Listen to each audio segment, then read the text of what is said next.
నమస్కారం, దూరదర్శన వార్తలకు స్వాగతం. నేను మురళి. ముందుగా వార్తల్లోని ముఖ్య అంశాలు.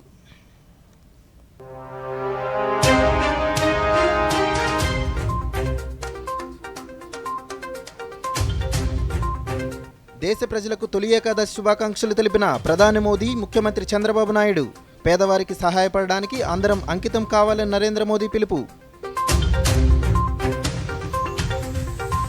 ఉండవల్లిలో కొనసాగుతున్న రాష్ట్ర ఐటీ శాఖ మంత్రి నారా లోకేష్ ప్రజా దర్బార్. సమస్యల పరిష్కారం కోసం పెద్ద ఎత్తున తరలివస్తున్న ప్రజలు. ద్విచక్ర వాహనదారులు తప్పనిసరిగా హెల్మెట్ ధరించాలి. అవగాహన కార్యక్రమాలు నిర్వహిస్తున్నామన్న రాష్ట్ర న్యాయ సేవాధికార సంస్థ. రాష్ట్రంపై కొనసాగుతున్న ఉపరితల ఆవర్తనం. కోస్తాంధ్ర, రాయలసీమ జిల్లాలకు వర్ష సూచన చేసిన వాతావరణ శాఖ.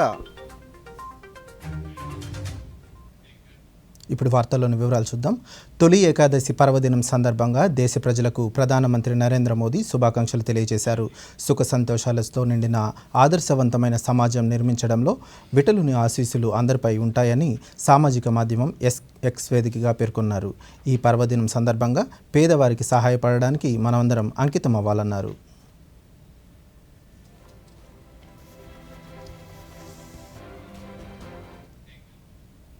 హిందువులకు ఎంతో విశిష్టమైన తొలి ఏకాదశి పండుగ సందర్భంగా ప్రజలందరికీ ముఖ్యమంత్రి నారా చంద్రబాబు నాయుడు శుభాకాంక్షలు తెలియజేశారు. ఈ మేరకు సామాజిక మాధ్యమం ఎక్స్ వేదికగా పోస్ట్ చేశారు. నియమనిష్టలతో ఉపవాస దీక్షలు చేస్తున్న భక్తులందరికీ ఆ భగవంతుడు ఆనందం, ఆరోగ్యాలు, అష్టైశ్వర్యాలు ప్రసాదించాలని ఆయన భగవంతుడిని ప్రార్థిస్తున్నట్లు పేర్కొన్నారు.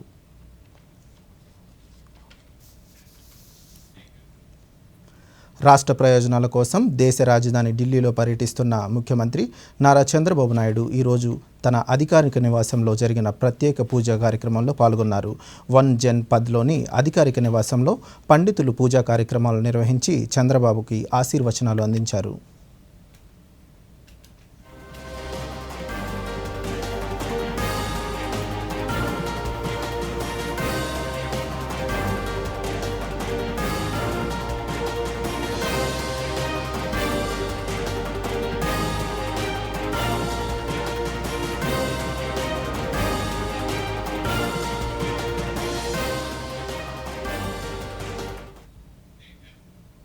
రాష్ట్రంలో ప్రస్తుతం నెలకొన్న పరిస్థితుల దృష్ట్యా ఈ నెల 23న పార్లమెంట్లో ప్రవేశపెట్టే బడ్జెట్లో ప్రత్యేక సాయం చేయాలని ముఖ్యమంత్రి నారా చంద్రబాబు నాయుడు కేంద్ర హోం శాఖ మంత్రి అమిత్ షాను కోరారు.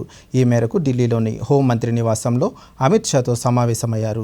ఈ భేటీలో చంద్రబాబుతో పాటు రాష్ట్ర ఆర్థిక మంత్రి పయ్యావుల కేశవ్, కేంద్ర మంత్రులు కింజరపు రామ్మోహన్ నాయుడు, పమ్మసాని చంద్రశేఖర్, పార్లమెంటరీ పార్టీ నాయకులు లావు శ్రీ కృష్ణదేవరాయలు పాల్గొన్నారు. సుమారు గంటకు పైగా జరిగిన సమావేశంలో ప్రస్తుత ఆర్థిక సంక్షోభం నుంచి గట్టెక్కడానికి రాష్ట్రానికి కేంద్రం ప్రత్యేక సాయం చేయాలని కోరారు. విభజన చట్టంలో పేర్కొన్న అంశాలను వేగంగా పరిరక్షించడంతో పాటు అమరావతి, పోలవరం ప్రాజెక్టుల నిర్మాణానికి కేంద్రం ప్రత్యేక శ్రద్ధ చూపి నిధులు కేటాయించాలని విజ్ఞప్తి చేశారు. రాష్ట్ర వ్యాప్తంగా ధ్వంసమైన రహదారులను బాగు చేసేందుకు చేయూతనివ్వాలని కోరారు. రాష్ట్రంలోని వివిధ ప్రాంతాలను అనుసంధానించేందుకు కొత్త జాతీయ రహదారులు, రైలు మార్గాలు మంజూరు చేయవలసిన విజ్ఞప్తి చేశారు. విశాఖ రైల్వే జోన్ ఏర్పాటు వెంటనే పూర్తి చేయాలని, పారిశ్రామిక కారిడార్లు వేగవంతంగా ఏర్పాట్లు చేయడానికి కేంద్రం ప్రభుత్వ చొరవను తీసుకోవాలని కోరారు.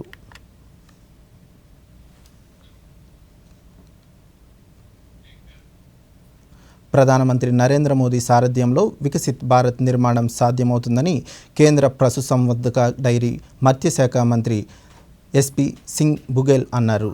తిరుపతిలో జరిగిన కురబ కులస్థల ఆత్మీయ సమావేశానికి మంత్రి ముఖ్య అతిథిగా హాజరయ్యారు. కార్యక్రమం అనంతరం మీడియాతో మాట్లాడుతూ వేల సంవత్సరాల క్రితమే భారతదేశం అన్ని రంగాల్లో అభివృద్ధి చెందుతుందన్నారు. కానీ కాలక్రమంలో దేశంపై జరిగిన దండయాత్రల వల్ల అప్పటి సాంకేతికత ధ్వంసమైందన్నారు.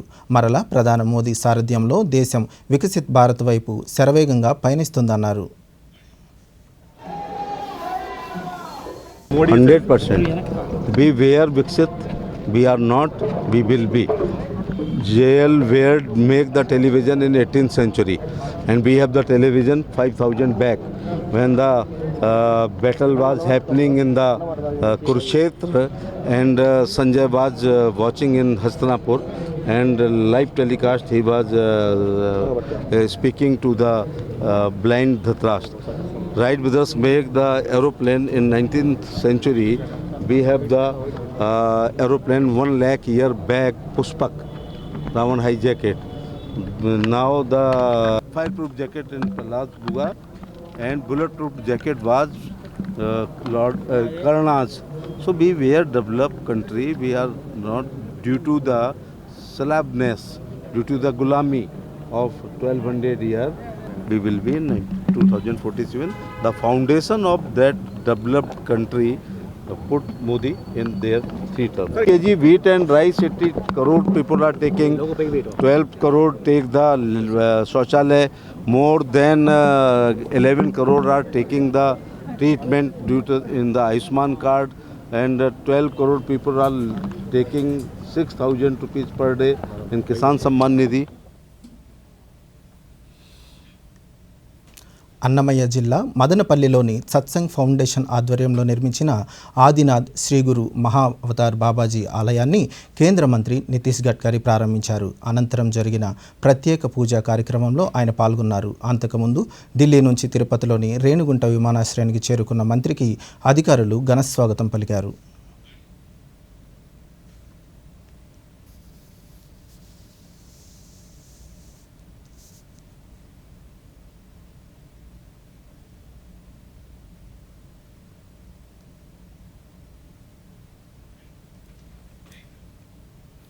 గిరిజనులకు ఉపాధి అవకాశాలు మెరుగుపరిచేందుకు స్కిల్ డెవలప్మెంట్ శిక్షణ ఇచ్చి ఉపాధి అవకాశాలు కల్పించే బాధ్యతను ఎన్డీఏ ప్రభుత్వం తీసుకుంటుందని రాష్ట్ర జలవనరుల శాఖ మంత్రి నిమ్మల రామానాయుడు తెలిపారు. ఏకలవ్య జయంతిని పురస్కరించుకుని పశ్చిమ గోదావరి పాలకొల్లిలో ఏకలవ్యుని విగ్రహానికి పూలమాల వేసి మంత్రి నివాళులర్పించారు. అనంతరం మంత్రి మాట్లాడుతూ పట్టణీకరణ వల్ల గిరిజనులకు ఎటువంటి నష్టం కలగకుండా ప్రభుత్వం అన్ని విధాలుగా తగిన తోడ్పాటును అందిస్తుందన్నారు.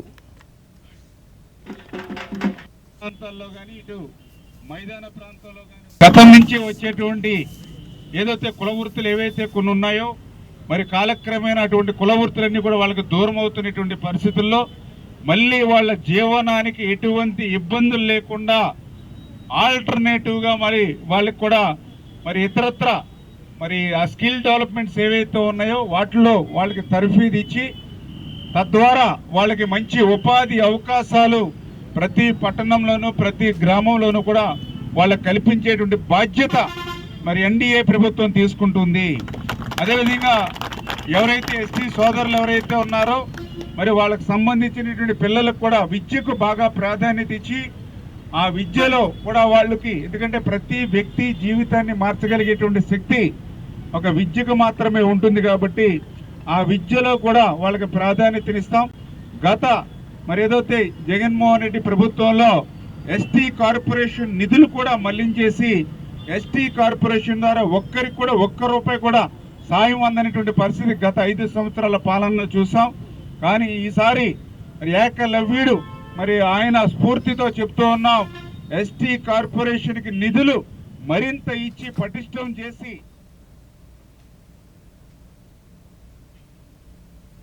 రాష్ట్ర మానవ వనరుల శాఖ మంత్రి నారా లోకేష్ ఉండవల్లిలో చేపట్టిన ప్రజా దర్బార్ కార్యక్రమానికి ప్రజల నుంచి విశేష స్పందన లభిస్తుంది.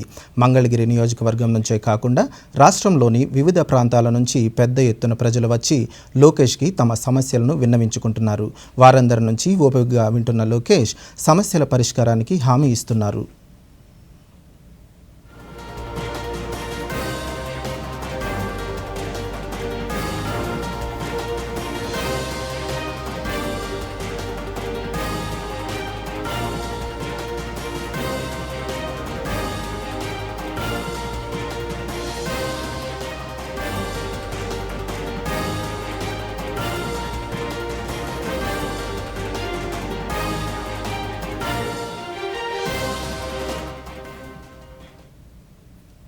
అన్నమయ్య జిల్లా చింతపర్తికి చెందిన శివ అనే యువకుడు పొట్టుకూటి కోసం గల్ఫ్ దేశం కువైట్కు వెళ్ళాడు. అక్కడ ఏజెంట్ చేతిలో మోసపోవడంతో తిరిగి స్వదేశానికి రావడానికి ఇబ్బంది పడుతూ తన బాధను సోషల్ మీడియా ద్వారా వెల్లడించాడు. ఈ సమాచారం అందుకున్న రాష్ట్ర ఐటీ శాఖ మంత్రి నారా లోకేష్ చొరవతో సురక్షితంగా తిరిగి స్వదేశానికి చేరుకున్నాడు. ఈ సందర్భంగా శివ్ మాట్లాడుతూ తన పరిస్థితిని గమనించి తనకు అన్ని విధాలా సాయం చేసిన రాష్ట్ర ప్రభుత్వానికి, మంత్రి లోకేష్కి, తెలుగు ఎన్ఆర్ఐలకు జీవితాంతం రుణపడి ఉంటానన్నారు. నమస్కారం సార్. కువైట్లో కష్టపడుతున్నానని తెలుసుకున్న చిన్న వీడియో సోషల్ మీడియాలో పోస్ట్ చేయంగా అది మన నారా లోకేష్ బాబు గారు చూసి చెల్లించిపోయి మన కువైట్లో ఉన్న ఎన్ఆర్ఐ మన టీడీపీ సభ్యులకి చెప్పడంతో వాళ్ళు కూడా ఎంతో కృషి చేసి ఇండియాకి నాగి నా భార్య బిడ్డల దగ్గరికి చేర్చారు. అదేవిధంగా మన మదనపల్లిలో ఉన్న మన ఎన్ఆర్ఐ గారు నా కుటుంబానికి ఆర్థికంగా సాయం చేసి నా కుటుంబానికి కూడా ఎంతో తోడుగా ఉండి నా కుటుంబానికి సాయం చేశారు.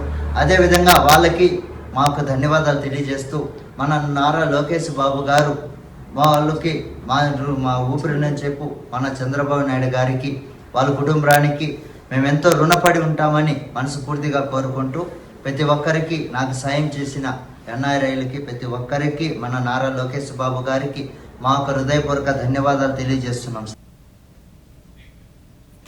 ఎన్నికల సమయంలో ఇచ్చిన హామీలను ముఖ్యమంత్రి నారా చంద్రబాబు నాయుడు వరుస క్రమంలో అమలు చేస్తున్నారని, ఇదే క్రమంలో రాష్ట్రంలో మహిళలకు ఉచిత బస్సు ప్రయాణ పథకం అమలుకు కొంత సమయం పడుతుందని రాష్ట్ర రవాణా శాఖ మంత్రి ఎం రాంప్రసాద్ రెడ్డి తెలిపారు. అమరావతిలో ఆయన మీడియాతో మాట్లాడుతూ ఉచిత బస్సు ప్రయాణంలో మెరుగైన విధానాన్ని అమలు చేస్తామన్నారు. పేద ప్రజల కోసం అన్నా క్యాంటీన్ పునఃప్రారంభం ఆగస్టు 15 నుంచి ప్రారంభిస్తున్నట్లు వెల్లడించారు.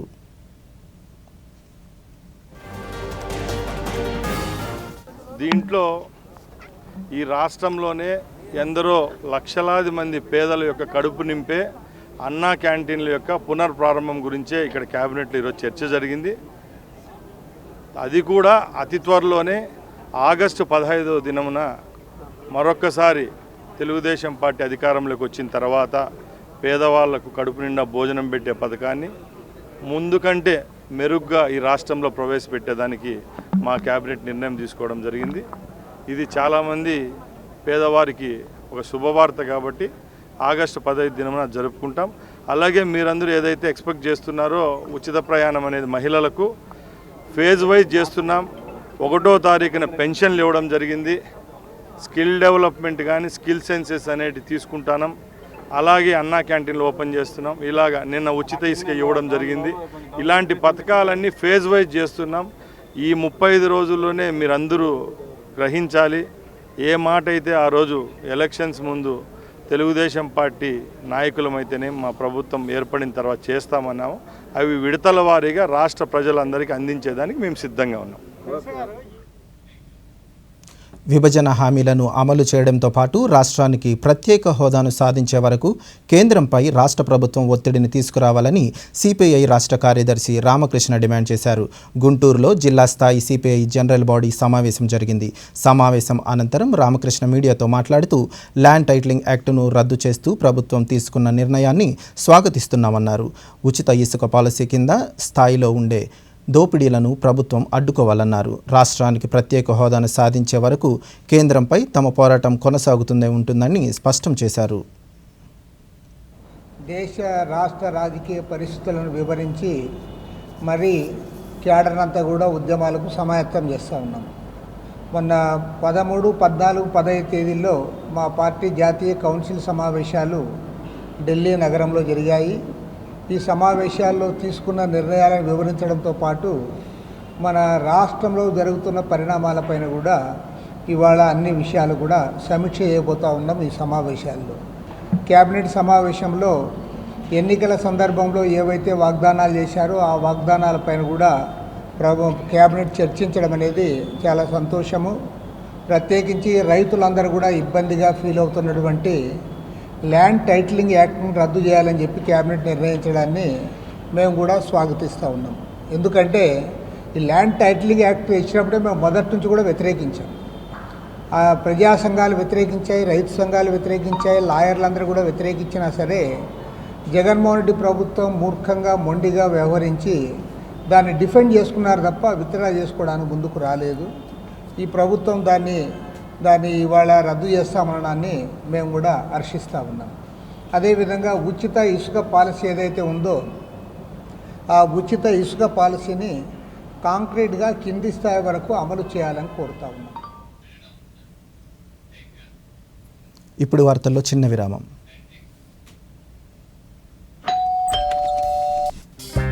గిఫ్ట్ వచ్చింది.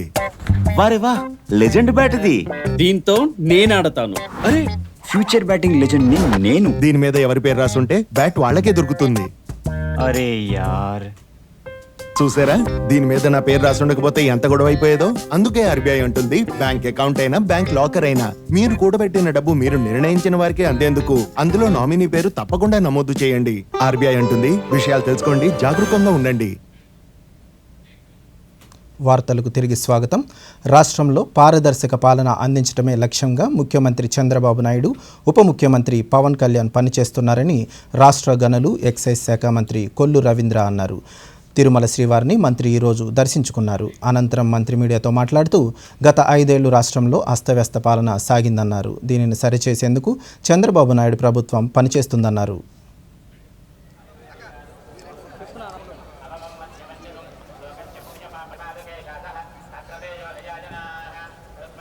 ఈరోజు తొలియాక ఈ రాష్ట్రాన్ని గత 5 సంవత్సరాల్లో నష్టపోయిన నష్టాన్ని అంతా కూడా ప్రజలకి ఆనందకరమైనటువంటి పరిపాలన అందించడానికి అన్ని రకాలుగా శక్తులు భగవంతుడు ముఖ్యమంత్రిగా నారా చంద్రబాబు నాయుడు గారికి, ఉప ముఖ్యమంత్రి పవన్ కళ్యాణ్ గారికి, మొత్తం రాష్ట్రంలో ఉన్నటువంటి అందరికీ కూడా శక్తులు ఇవ్వాలని చెప్పి భగవంతుని ప్రార్థించడం జరుగుతుంది. ఇవాళ వర్షాలు పడుతూ ఉన్నాయి, చక్కటి పంటలు పండి అందరూ కూడా సుఖ సంతోషాలతో ఉండాలని చెప్పి ఆ భగవంతుని ప్రార్థించడం జరిగింది.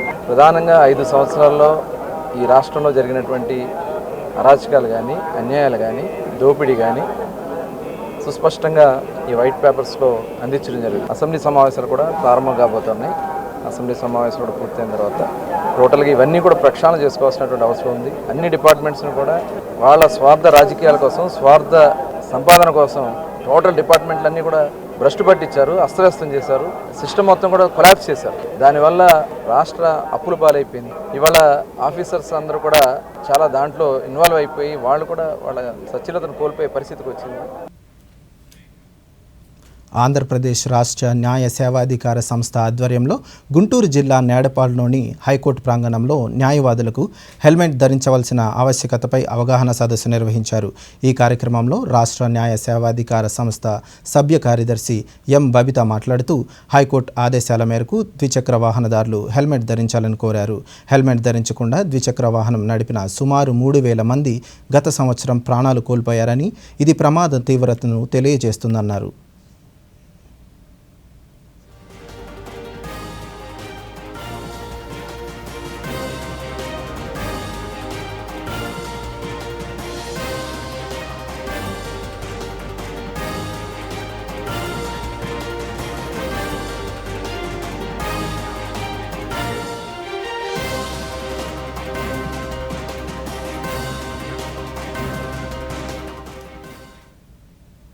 శ్రీ సత్యసాయి జిల్లా ఎస్పీగా వెలిసెల రత్న నేడు బాధ్యతలు స్వీకరించారు. పుట్టపర్తిలో బాధ్యతలు స్వీకరించిన అనంతరం ఆమె మీడియాతో మాట్లాడుతూ సంస్కృతి సాంప్రదాయాలకు నిలయమైన శ్రీ సత్యసాయి జిల్లాకు ఎస్పీగా రావడం చాలా సంతోషంగా ఉందన్నారు. జిల్లాలో శాంతి భద్రత పరిరక్షణ కోసం పాటుపడతానని తెలిపారు.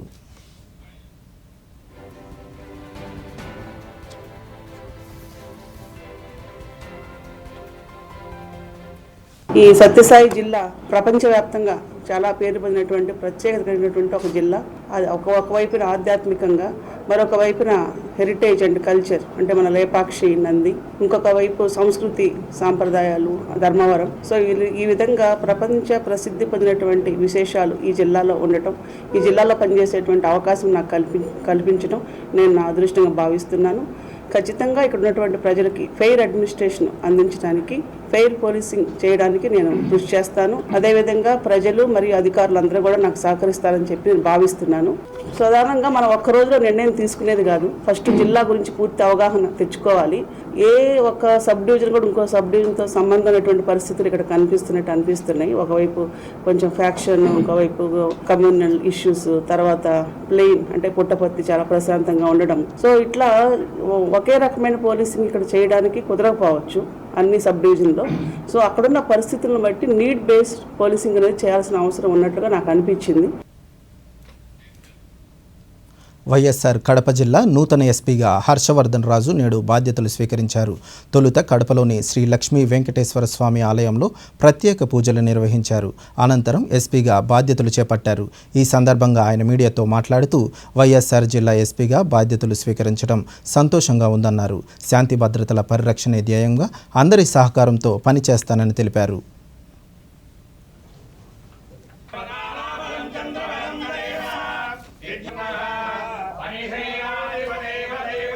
కడప జిల్లా ఉందో కడప జిల్లాలో ఉన్న ప్రజలకి మరింత మెరుగైన సేవలు అందించే విధంగా మనందరం కలిసి కృషి చేద్దామని చెప్పి అందరికీ కూడా విజ్ఞప్తి చేస్తున్నాను. ఈ విధంగా పత్రికల తరపున సుముఖంగా. అలాగే ఏదైతే ఇప్పుడు మనకు కొన్ని ప్రయారిటీస్ చూసుకున్నట్లయితే ప్రధానంగా గవర్నమెంట్కి, ప్రభుత్వానికి ఉన్నటువంటి ప్రయారిటీస్ ఒకటి public grievance redressal mechanism. Every Monday మన పబ్లిక్కి వాళ్ళ గ్రీవెన్సెస్ అటెండ్ అయ్యేది. సో దానికి అత్యంత ప్రాధాన్యత ఇవ్వడం జరుగుతుంది. రెండోది గాంజా నివారణ గురించి చాలా పటిష్టమైన చర్యలు అందరూ కూడా తీసుకున్నారు. ముందున్న ఎస్పీ గారు కూడా దాని పట్ల చాలా ఎఫర్ట్స్ చేయడం జరిగింది. అది మనం కూడా ఎఫర్ట్స్ని కంటిన్యూ చేసి కడప జిల్లాలో ఈ గాంజా రిలేటెడ్ ఏమన్నా ఉన్నా దాని ప్రివిలెన్స్ కానీ దాని యొక్క ఇది తగ్గించే విధంగా కృషి చేస్తామని చెప్పి చెప్తున్నాను. డాక్టర్ బిఆర్ అంబేద్కర్ కోనసీమ జిల్లా నూతన ఎస్పీగా కృష్ణారావు బాధ్యతలు స్వీకరించారు. ఇటీవల బదిలీల్లో భాగంగా ఈయన కోనసీమ ఎస్పీగా ప్రభుత్వం నియమించింది. ఎస్పీగా బాధ్యతలు స్వీకరించిన అనంతరం ఆయన మీడియాతో మాట్లాడుతూ అంబేద్కర్ కోనసీమలో శాంతి భద్రతల పరిరక్షణకు కృషి చేస్తామని పేర్కొన్నారు. శాంతి భద్రత పరిరక్షణకు ప్రతి ఒక్కరూ సహకరించాలని ఆయన కోరారు. బిఆర్ అంబేద్కర్ కోనసీమ జిల్లాకి సూపరింటెండెంట్ ఆఫ్ పోలీస్గా బాధ్యత స్వీకరించడం జరిగింది. సో ఈ నేపథ్యంలో అందరితో కూడా మాట్లాడడం జరిగింది. ముఖ్య ఉద్దేశం ఈ జిల్లాకి ఒక మంచి పోలీసింగ్ అందరి సహకారంతో అందించాలని ఒక ఉద్దేశంతో ముందుకు వెళ్తాం. సో దానికి మీ అందరూ ఒక సహకారం అన్ని విషయాల్లో కూడా ఉండాలని కోరుకుంటున్నాం. సో ఒక మంచి పోలీసింగ్ మూడు భాగాలుగా చెప్పాలనుకుంటే, ఒకటి వెరీ గుడ్ పోలీసింగ్ ఇవ్వాలి అని చెప్పి, responsive policing where we try to handle each and every situation and problem promptly. Second thing, men of welfare, ఎందుకంటే at the end of the day they are the persons who are going to be on the field working for the public and all. So వాళ్ళొక welfare will also be a priority for me. The third thing will be ఈ అన్నిటిని కూడా టెక్నాలజీతో integrate చేస్తూ ఒక మెరుగైన policing అందించే విధంగా ముందుకు వెళ్ళే విధంగా ప్లాన్ చేస్తాము. So will try to deliver the best with the cooperation and support of all our men and officers. 2047 నాటికి కుష్టు వ్యాధిని పూర్తిగా నిర్మూలించాలన్న ప్రభుత్వ లక్ష్యాలకు అనుగుణంగా పనిచేస్తున్నట్లు కర్నూలు జిల్లా కుష్టు వ్యాధి నివారణ అధికారి కె భాస్కర్ తెలిపారు. కర్నూలులో ఆయన మీడియాతో మాట్లాడుతూ కుష్టు వ్యాధి నివారణ కోసం జిల్లా వ్యాప్తంగా లెప్రసీ కేస్ డీటెన్షన్ క్యాంపెయిన్ LCDC కార్యక్రమాన్ని నిర్వహిస్తున్నామన్నారు. ఇందులో భాగంగా వైద్య ఆరోగ్య శాఖ సిబ్బంది ప్రతి గృహానికి వచ్చి వ్యాధి లక్షణాలు స్క్రీనింగ్ చేయడం జరుగుతుందన్నారు. చర్మంపై స్పర్శలేని మచ్చలు, నరాల వాపు వంటి లక్షణాలు ఉంటే వారికి ఉచితంగా పరీక్షించి అవసరమైన వైద్య సాయం చేయడం జరుగుతుందన్నారు. ఎవ్రీడే స్క్రీనింగ్ చేస్తారు, వాళ్ళను చూస్తారు. మొత్తం అంతా కూడా నీట్గా బాడీ పైన ఏదైనా రాగి రంగు మచ్చలు కానీ, తెల్లని మచ్చలు కానీ, స్పర్శలేని మచ్చలు కానీ ఉన్నాయా? స్పర్శలేని మచ్చలు ఉంటే అది ఖచ్చితంగా లెప్రసీకి సంబంధించిందే ఉంటుంది. ఈ విధమైన కేసుల్ని ఇంకా వేరే సిమ్టమ్స్ కూడా ఉన్నాయి. హ్యాండ్ డ్రాప్, ఇది ఫుట్ డ్రాప్ అనేది కాలు ఇట్లా పోతుంది. ఇవి డిఫార్మిటీస్, నెక్స్ట్ లెవెల్ డిఫార్మిటీస్ అన్నమాట, సెకండ్ స్టేజ్లో. వీటన్నిటిని కనుక్కొని ట్రీట్మెంట్ ఇచ్చి దానికి సంబంధించిన ట్రీట్మెంట్ ఇస్తే వీళ్ళ లైఫ్ కొంచెం బాగుపడుతుంది. అల్టిమేట్గా మన గోల్ ఏమంటే 2047కి లెప్రసీ కేసెస్ పూర్తిగా జీరో అరికట్టడానికి. ఇప్పటికే మనకు ముందుతో పోలిస్తే ఇప్పటికీ చాలా కేసెస్ తగ్గినాయి. మనకు యాన్యువల్ కేసు రాష్ట్రంలో ప్రస్తుతం వర్షాలు సమృద్ధిగా కురుస్తుండటంతో రైతాంగం ఖరీఫ్ వ్యవసాయ పనులను ముమ్మరంగా చేపట్టారు. ప్రధానమంత్రి నరేంద్ర మోదీ ప్రధానిగా బాధ్యతలు చేపట్టిన తర్వాత రైతాంగానికి పెట్టుబడి సాయం అందించాలనే లక్ష్యంతో పీఎం కిసాన్ సమ్మాన్ నిధి ద్వారా చిన్న సన్నకారు రైతులకు ఏడాదికి 6,000 రూపాయలు ఇస్తున్నారు. ఈ పెట్టుబడి సాయం వల్ల తమకెంతో ప్రయోజనం చేకూరుతుందని అనంతపురం జిల్లా సింగనమల మండల రైతులు దూరదర్శన్కు తెలిపారు. 2,000 ఫస్ట్ దఫా వచ్చిన 2,000తో చేను క్లీన్ చేయడానికి రాళ్ళకి సరిపోతుంది. రెండో దఫా 2,000 పడినప్పుడు ఫర్టిలైజర్ తెచ్చుకోవడానికి, మందులు తెచ్చుకోవడానికి వాడుకుంటున్నాము. మూడో దఫా క్రాప్ కటింగ్ కోసం ఖర్చు పెడుతున్నాము. ఏటా ప్రధానమంత్రి కిసాన్ పథకం కింద కేంద్ర ప్రభుత్వం ఇస్తుంది. డబ్బులు అయితే సంవత్సరానికి 3 దఫాలు పడుతున్నాయి. ఈ పథకము రైతులకు ఎంతగానో ఉపయోగపడుతుంది. రైతులకి ఈ పథకం పెట్టిన కేంద్ర ప్రభుత్వం వారికి మా ధన్యవాదాలు. పీఎం కిసాన్ కింద సంవత్సరానికి 6,000 వస్తుంది.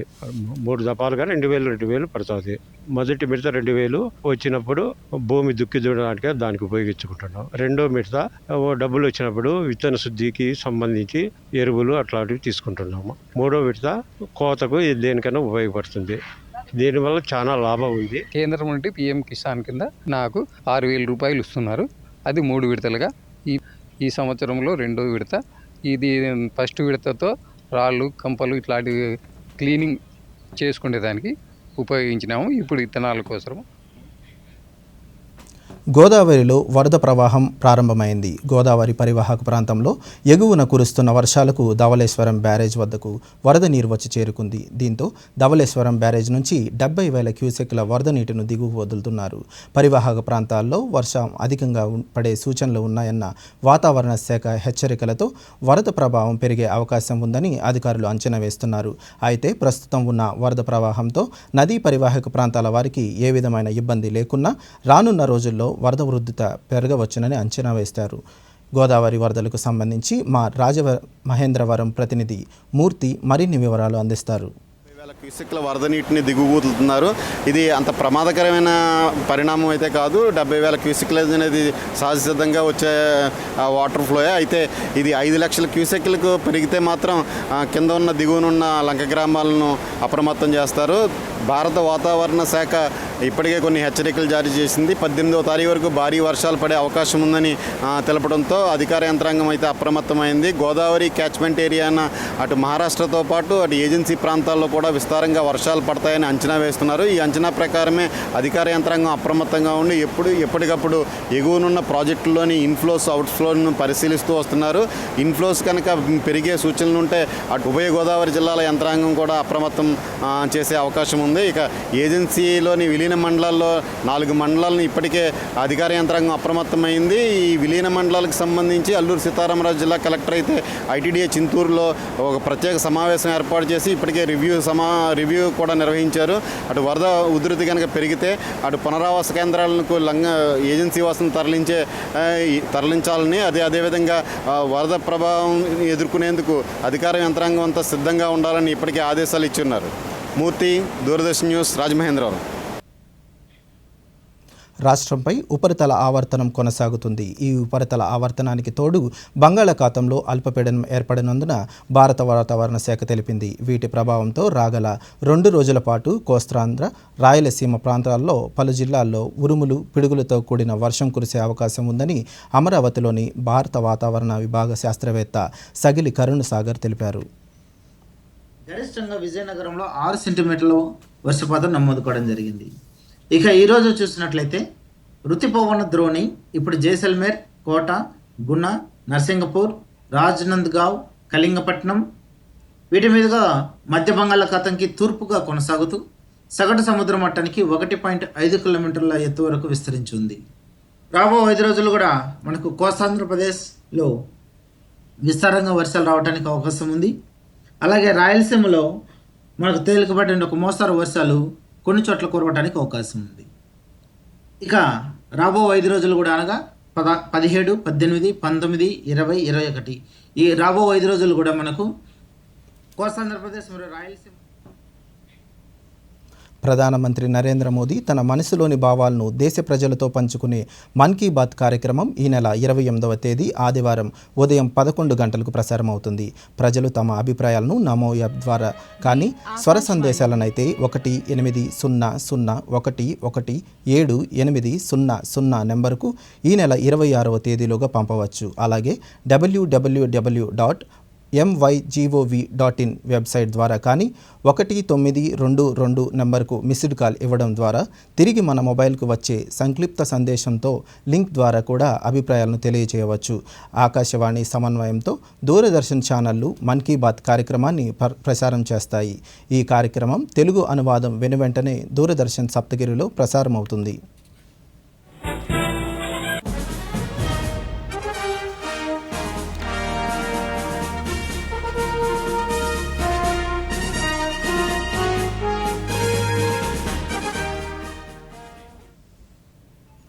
ఈ వార్తలు ఇంతటితో సమాప్తం. నమస్కారం.